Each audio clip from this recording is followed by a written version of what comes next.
बिस्मिल्लाहिर्रहमानिर्रहीम। अस्सलाम वालेकुम। मैथ्स क्लास 9 में आज हम करेंगे एक्सरसाइज 1.4। क्वेश्चन नंबर 1 है सिंप्लीफाई द फॉलोइंग। ये आपको 3 क्वेश्चन दिए, इनको आपने सिंप्लीफाई करना है। बहुत इजी से क्वेश्चन है। ये वो क्वेश्चन है जो आपने 5-6 क्लास में भी करे हुए हैं। ठीक है, 3 की पावर 5 डिवाइड हो रहा है 3 की पावर 2 के साथ। ये जो 3 है ये बेस है और जो पावर है ये कहलाती है एक्सपोनेंट। ठीक है, ये बेस है और ये एक्सपोनेंट है। मैं यहाँ पे आपको लिख के दिखाती हूँ। 3 क्या है, 3 है बेस और ये जो इसमें 5 है ये क्या है, इसका एक्सपोनेंट। तो आपने क्या करना है, इसको सिंप्लीफाई करना है। 3 की पावर 5 डिवाइड हो रहा है 3 की पावर 2 से। 3 की पावर 5 को हम ऐसे ही उतार लेते हैं। 3 की पावर 5 हमने ऐसे ही उतार लिया और ये जो 3 की पावर 2 है ये डिवाइड हो रहा था। डिवाइड का इन्वर्स क्या होता है, मल्टीप्लाई। तो हम इसको मल्टीप्लाई कर देंगे। 3 की पावर 2 को हम 3 की पावर 5 से मल्टीप्लाई कर देंगे, क्योंकि हमने इन्वर्स किया है, डिवाइड को मल्टीप्लाई कर दिया, तो इसकी पावर जो है वो +2 थी, -2 हो जाएगी। पावर भी इन्वर्स हो जाती है। हमने डिवाइड का इन्वर्स मल्टीप्लाई करा और पावर +2 से -2 हो गई। अब ये देखें 3 बेस है और 5 और -2 इनके एक्सपोनेंट है। बेस सेम होती है तो हम एक रूल इसमें यूज़ करते हैं। वो क्या करते हैं, हम बेस को एक बार लिख लेते हैं और जो इनकी पावर प्लस या माइनस हो रही होती है उनको प्लस या माइनस कर लेते हैं। अब ये है +5 उतारा, इसकी पावर है -2, ये हमने -2 उतार लिया। दोनों की पावर्स उनके साइन के साथ उतार लेते हैं। अब क्या आंसर आ जाएगा हमारे पास, 3 बेस है, +5 में से -2 माइनस करेंगे, हमारे पास आ जाएगा +3। तो 3 की पावर 3। तो आप इसको एक स्टेप और करेंगे, यानी कि 3 को आपने कितनी बार मल्टीप्लाई करना है, 3 टाइम मल्टीप्लाई करना है। 3 मल्टीप्लाई बाय 3 मल्टीप्लाई बाय 3 कितना हो जाएगा, 3 3 ज़ा 9, 9 3 ज़ा 27। 27 इसका आंसर है। ये सॉल्व हो गया। क्वेश्चन नंबर 2 है, 2 की पावर है 4 मल्टीप्लाई बाय 5 की पावर है 3 डिवाइडेड बाय 10 की पावर 2। देखिए इसके बीच में जो है ना ये डॉट है, डॉट का मतलब भी मल्टीप्लाई होता है। तो हम इसका मतलब है, इसको हमें पहले इनकी हम पावर को ख़त्म करेंगे, इनकी एक्सपोनेंट को ख़त्म करेंगे। 2 को 4 टाइम मल्टीप्लाई करना है, तो क्या आएगा, 2 multiply by 2 multiply by 2 multiply by 2। 2 2 ज़ा 4, 4 2 ज़ा 8, 8 2 ज़ा 16। तो हमारे पास 2 को हमने 4 टाइम करा, हमारे पास आ गया 16। और ये जो डॉट है आप डॉट भी डाल सकते हैं और इसकी जगह मल्टीप्लाई भी डाल सकते हैं। इसके बाद है 5 की पावर है 3, यानी आपने 5 को 3 टाइम मल्टीप्लाई करना है। 5 5 ज़ा 25, 25 5 ज़ा 125। तो यहाँ पे क्या आ जाएगा, 125। 10 की पावर है 2, यानी 10 को 2 टाइम मल्टीप्लाई करना है। जब आप 10 को 2 टाइम मल्टीप्लाई करेंगे आपके पास आ जाएगा 100। तो आप यहाँ नीचे लिखेंगे 100। इसको हम सिंप्लीफाई करते हैं तो 5 2 ज़ा 10, 5 2 ज़ा 10, 5 5 ज़ा 25, 5 4 ज़ा 20, 5 5 ज़ा 25, 4 1 ज़ा 4, 4 4 ज़ा 16। ऊपर हमारे पास क्या बच गया, हमारे पास बच गया 4 मल्टीप्लाई बाय 5 और नीचे देखें सिर्फ 1 बचा है, कुछ भी नहीं बचा। तो 4 को 5 से मल्टीप्लाई करें, आपके पास आ जाएगा 20। ये हो गया हमारा इसका आंसर। क्वेश्चन नंबर 3 है, a + b bracket whole square multiply by c + d bracket whole cube divided by a + b। इसके ऊपर कोई पावर नहीं है, इसका मतलब है इसके ऊपर 1 है, bracket c + d whole square.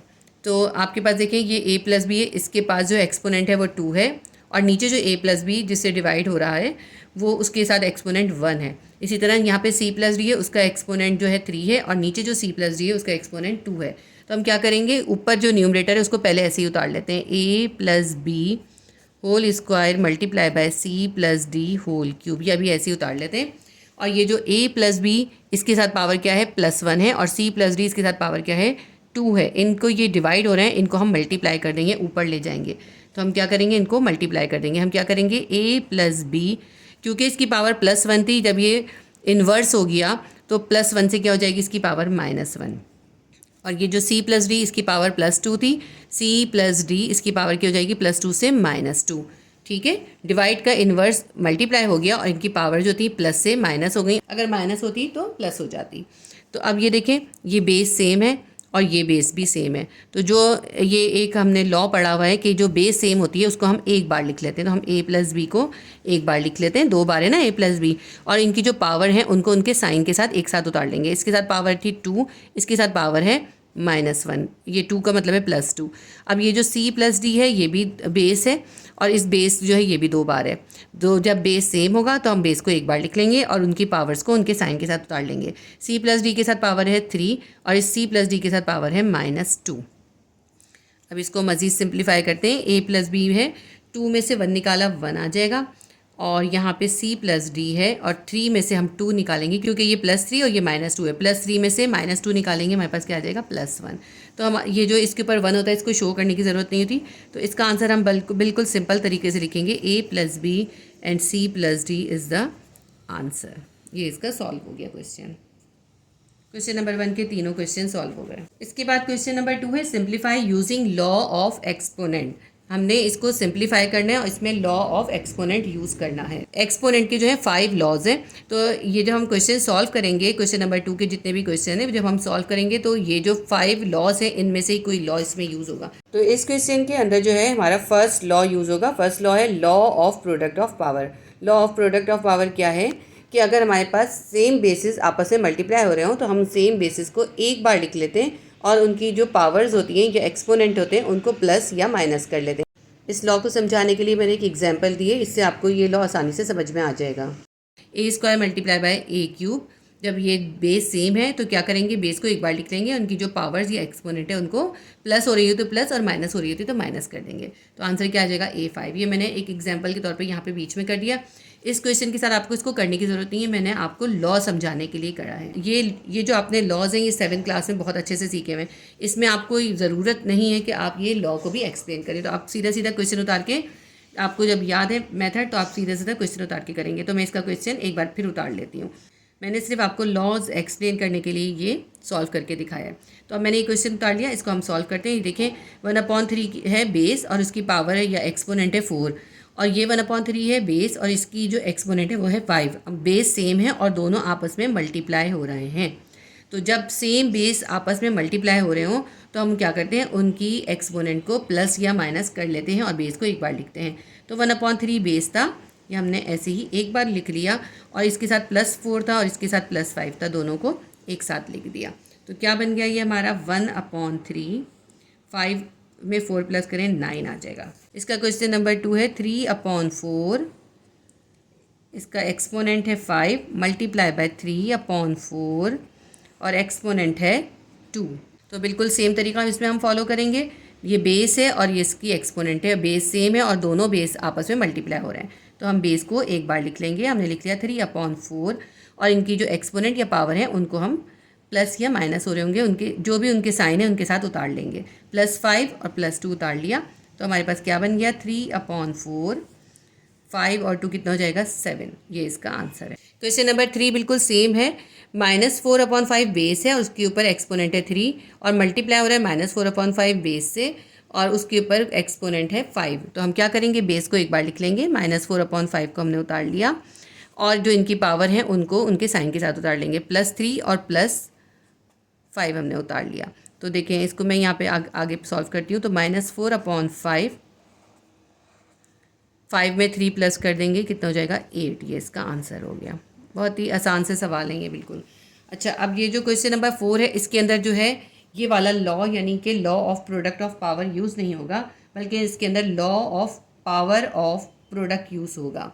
Law of power of product क्या होता है कि अगर ये दो मुख्तलिफ हमारे पास रियल नंबर हैं तो इनके ऊपर भी पावर है, तो जब अगर इन दोनों के ऊपर ब्रैकेट करके बाहर एक पावर होगी तो ये पावर जो है इनकी पावर के साथ, यानी ये जो एक्सपोनेंट होगा ये एक्सपोनेंट इनके एक्सपोनेंट के साथ मल्टीप्लाई होगा।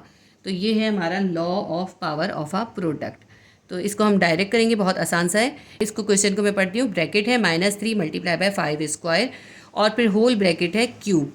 तो इसका मतलब क्या हुआ कि ये जो क्यूब है ये -3 के ऊपर जो एक्सपोनेंट है उसके साथ भी मल्टीप्लाई होगा और ये जो 3 है ये इस 5 के ऊपर जो एक्सपोनेंट 2 है इससे भी मल्टीप्लाई होगा। तो हम कैसे लिखेंगे, हम लिखेंगे -3 और इसके साथ इसके ऊपर क्या पावर है, इसके ऊपर एक्सपोनेंट है 1, तो 3 को 1 से मल्टीप्लाई करेंगे, 3 1 ज़ा 3 आ जाएगा। फिर हम मल्टीप्लाई का साइन 5 है, 5 के ऊपर 2 एक्सपोनेंट है, इस 2 को इस बाहर वाले 3 से मल्टीप्लाई करेंगे, 2 3 ज़ा 6 आ जाएगा। बस यही इसका सॉल्यूशन है, इतना आसान सा। क्वेश्चन नंबर 5 है 3 मल्टीप्लाई बाय ब्रैकेट -4 पे स्क्वायर है और फिर एक बड़ा ब्रैकेट है और उसके ऊपर क्यूब है, यानी ये जो क्यूब है ये इस 3 के एक्सपोनेंट से भी मल्टीप्लाई होगा और इस -4 के एक्सपोनेंट से भी मल्टीप्लाई होगा। तो सबसे पहले ऐसा करते हैं, हम एक दफ़ा इसको लिख लेते हैं। 3 मल्टीप्लाई बाय -4 के ऊपर क्या है, स्क्वायर है और ये जो क्यूब है ये बाहर है। इस 3 के ऊपर एक्सपोनेंट है 1 और इस 4 के ऊपर एक्सपोनेंट है 2, तो ये जो 3 है इसके एक्सपोनेंट 2 के साथ मल्टीप्लाई होगा और 3 के एक्सपोनेंट 1 के साथ मल्टीप्लाई होगा। हम क्या लिखेंगे, 3 को 1 से मल्टीप्लाई करा, 3 1 ज़ा 3 मल्टीप्लाई बाय -4 है, -4 के ऊपर पावर है 2, तो जब इस 3 को हम 2 से मल्टीप्लाई करेंगे 3 2 ज़ा 6। तो बस ये इसका आंसर हो गया, ये सॉल्व हो गया हमारा क्वेश्चन। क्वेश्चन नंबर 6 देखते हैं। क्वेश्चन नंबर 6 भी बिल्कुल क्वेश्चन नंबर 1 2 और 3 जो था बिल्कुल वैसा ही है। बेस हमारे पास है -a/bc और इसके ऊपर एक्सपोनेंट है 5, ये मल्टीप्लाई हो रहा है -a/bc बेस से और इसके ऊपर एक्सपोनेंट है 4। क्योंकि बेस सेम है तो हम बेस को एक बार लिख लेंगे, a-a/bc और ब्रैकेट देंगे और इसका एक्सपोनेंट है 5, इसका एक्सपोनेंट है 4, दोनों के साथ प्लस है तो हम प्लस के साइन के साथ उतारेंगे 5 + 4। तो हमारे पास क्या आंसर आ जाएगा इसका, -a/bc और इसके साथ एक्सपोनेंट क्या बन जाएगा, 5 + 4 9, ये इसका आंसर है। क्वेश्चन नंबर 7 भी बिल्कुल सेम है। बेस है -c/d, इस पे एक्सपोनेंट है 2, ये मल्टीप्लाई हो रहा है -c/d एक्सपोनेंट 3 मल्टीप्लाई हो रहा है -c/d एक्सपोनेंट 5। तो देखें बेस सेम है और इनके एक्सपोनेंट डिफरेंट है, तो हम बेस को एक बार लिख लेंगे -c/d ब्रैकेट देंगे और इनकी पावर को इनके साइन के साथ उतार लेंगे। 2 के साथ भी प्लस है, 3 के साथ भी प्लस है, 5 के साथ भी प्लस है, तो क्या बन जाएगा ये हमारा बन जाएगा -c/d 5 और 3 8 9 10 -c/d और एक्सपोनेंट है 10।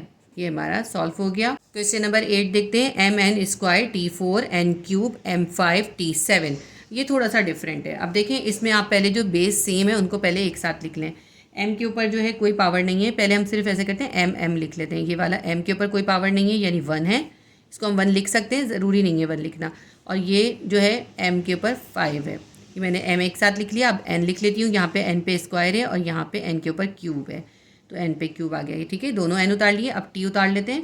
t के ऊपर यहाँ पे एक्सपोनेंट 4 है और यहाँ पे t के ऊपर एक्सपोनेंट जो है वो 7 है। इनके दरमियान कोई साइन नहीं है, इसका मतलब है मल्टीप्लाई हो रहा है। मैंने यहाँ पे डाल दिया गलती से, इसको मैंने इसलिए रहने देती हूँ।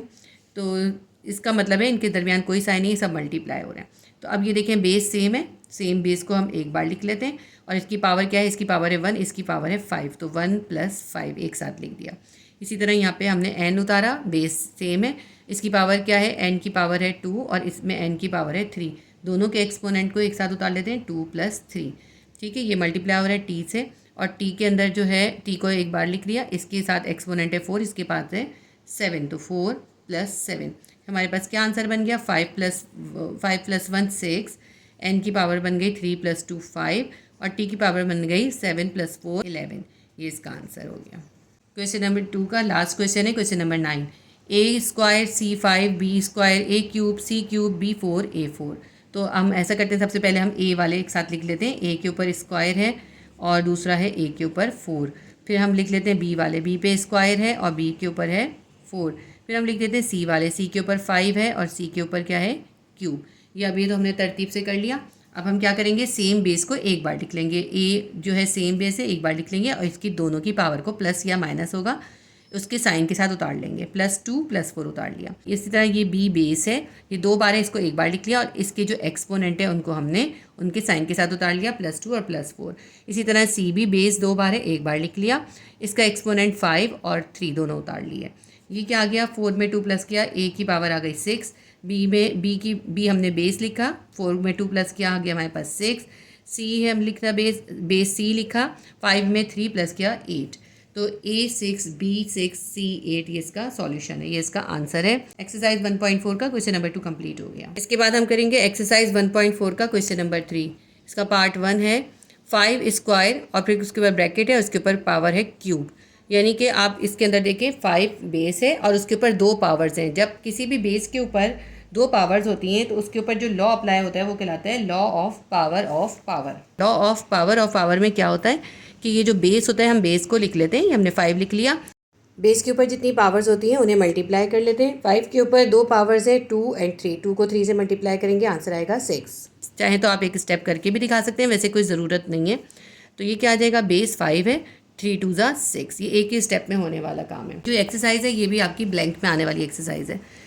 इसके बाद क्वेश्चन नंबर 2 देखते हैं। क्वेश्चन नंबर 2 के अंदर xy है, xy के ऊपर है क्यूब और फिर एक और ब्रैकेट है, उसके ऊपर है 5। अब ये देखें 2 बेस है लेकिन दोनों बेस के ऊपर 2 बार पावर है, तो सबसे पहले अभी हम कर्ली ब्रैकेट को ऐसे ही रहने देते हैं। एक्स के ऊपर एक्सपोनेंट है 1 और वाई के ऊपर एक्सपोनेंट है 1 और इसके ऊपर जो बाहर एक्सपोनेंट है वो है 3। तो हम क्या करते हैं, इस एक्स का एक्सपोनेंट है 1, इसके 1 को 3 से मल्टीप्लाई करेंगे, एक्स की पावर हो जाएगी 1 3 ज़ा 3। इसी तरह वाई के ऊपर भी 1 है, 1 को 3 से मल्टीप्लाई कर देंगे, वाई के ऊपर आ जाएगा क्यूब 1 3 ज़ा 3। अब ये जो इसके बाहर कर्ली ब्रैकेट के बाहर है 5। तो अब ये जो हमारा जो बेस है इसके ऊपर 2 पावर्स है ना, तो दोनों पावर्स होती है, तो क्या हम लॉ अप्लाई करते हैं, हम लॉ अप्लाई करते हैं लॉ ऑफ पावर। हम क्या करेंगे, ये जो एक्स क्यूब है इसके 3 को इसके 5 से मल्टीप्लाई कर देंगे। जब एक बेस के ऊपर 2 एक्सपोनेंट होते हैं, दोनों एक्सपोनेंट को आपस में मल्टीप्लाई कर देते हैं। 3 को 5 से मल्टीप्लाई करेंगे, 3 5 ज़ा 15। फिर हमने y उतारा, y के ऊपर भी एक्सपोनेंट 3 है और बाहर इसके 5 है, 3 को 5 से मल्टीप्लाई करेंगे, आ जाएगा 15। ये हमारा इसका आंसर हो गया।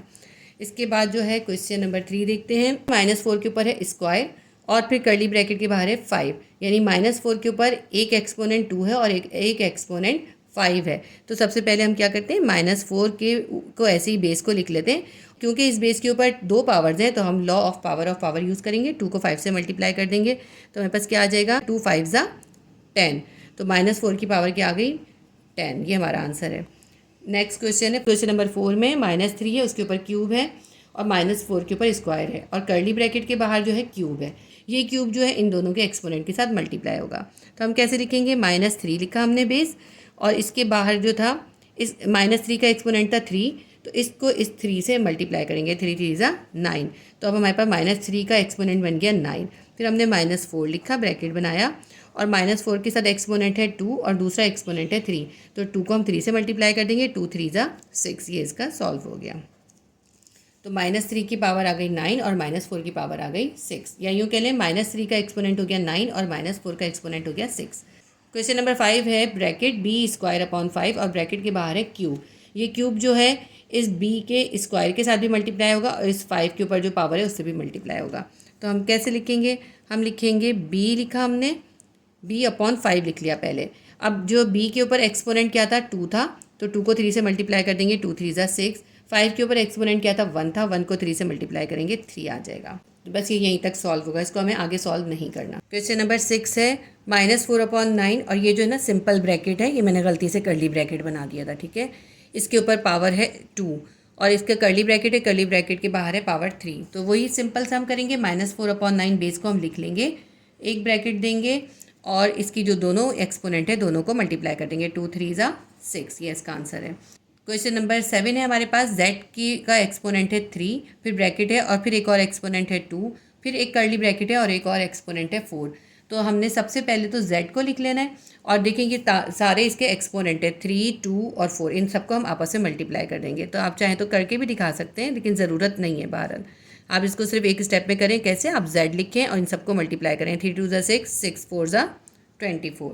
तो z की पावर क्या आ जाएगी, 24। ये बस इसका सॉल्यूशन हो गया। क्वेश्चन नंबर 8 है, ब्रैकेट के अंदर है m² m³ m4, bracket close करके उसके बाहर एक्सपोनेंट है 2, फिर एक और कर्ली ब्रैकेट है, उसके बाहर एक्सपोनेंट है 5। देखिए इस क्वेश्चन के अंदर हमारे पास 2 लॉज यूज़ होंगे। सबसे पहला लॉ क्या है, ये तमाम बेस सेम है, तो तमाम सेम बेस को हम एक बार लिख लेंगे और इनकी पावर्स को आपस में प्लस कर लेंगे, या माइनस हो रहा होगा तो माइनस कर लेंगे। तो पहले हम कौन सा लॉ यूज़ करेंगे, सबसे पहले हम law of product of power use करेंगे। अभी कर्ली ब्रैकेट ऐसे ही रहने देते हैं। ये m जो है बेस है, हमने बेस एक बार लिख ली। अब इस बेस के ऊपर मुख्तलिफ पावर्स थी, एक पे थी m पे थी 1 2 3 4, तो हमने लिखा 1 + 2 + 3 + 4। ये हमने कौन सा लॉ यूज़ कर लिया, ये हमने लॉ यूज़ कर लिया है कौन सा, law of product of power. बाकी का हमने जो है स्क्वायर और ये 5 जो एक्सपोनेंट है दोनों ऐसे ही उतार लिए। तो अब हमारा अंदर से सॉल्व हो गया। हमारे पास m के ऊपर कितनी पावर आ गई, 4 3 7 8 9 10। m के ऊपर पावर आ गई 10 और इसके बाहर एक ब्रैकेट पे है 2 और कर्ली ब्रैकेट के ऊपर एक्सपोनेंट है 5। अब इसके बाद हम इसमें जो अपना दूसरा लॉ यूज़ करेंगे, लॉ ऑफ पावर, यानी कि एक बेस है उसके ऊपर 3 पावर्स हैं, तो तीनों पावर्स को आपस में मल्टीप्लाई कर देंगे। हमने लिखी बेस लिखी एक बार और इसके पास ऊपर है 10 10 मल्टीप्लाई बाय 2, 10 2 ज़ा 20, 20 को 5 से मल्टीप्लाई करें कितना आ जाएगा, 25 ज़ा 100। तो m के ऊपर कितनी पावर आ गई, 100। ये हमारा क्वेश्चन सॉल्व हो गया।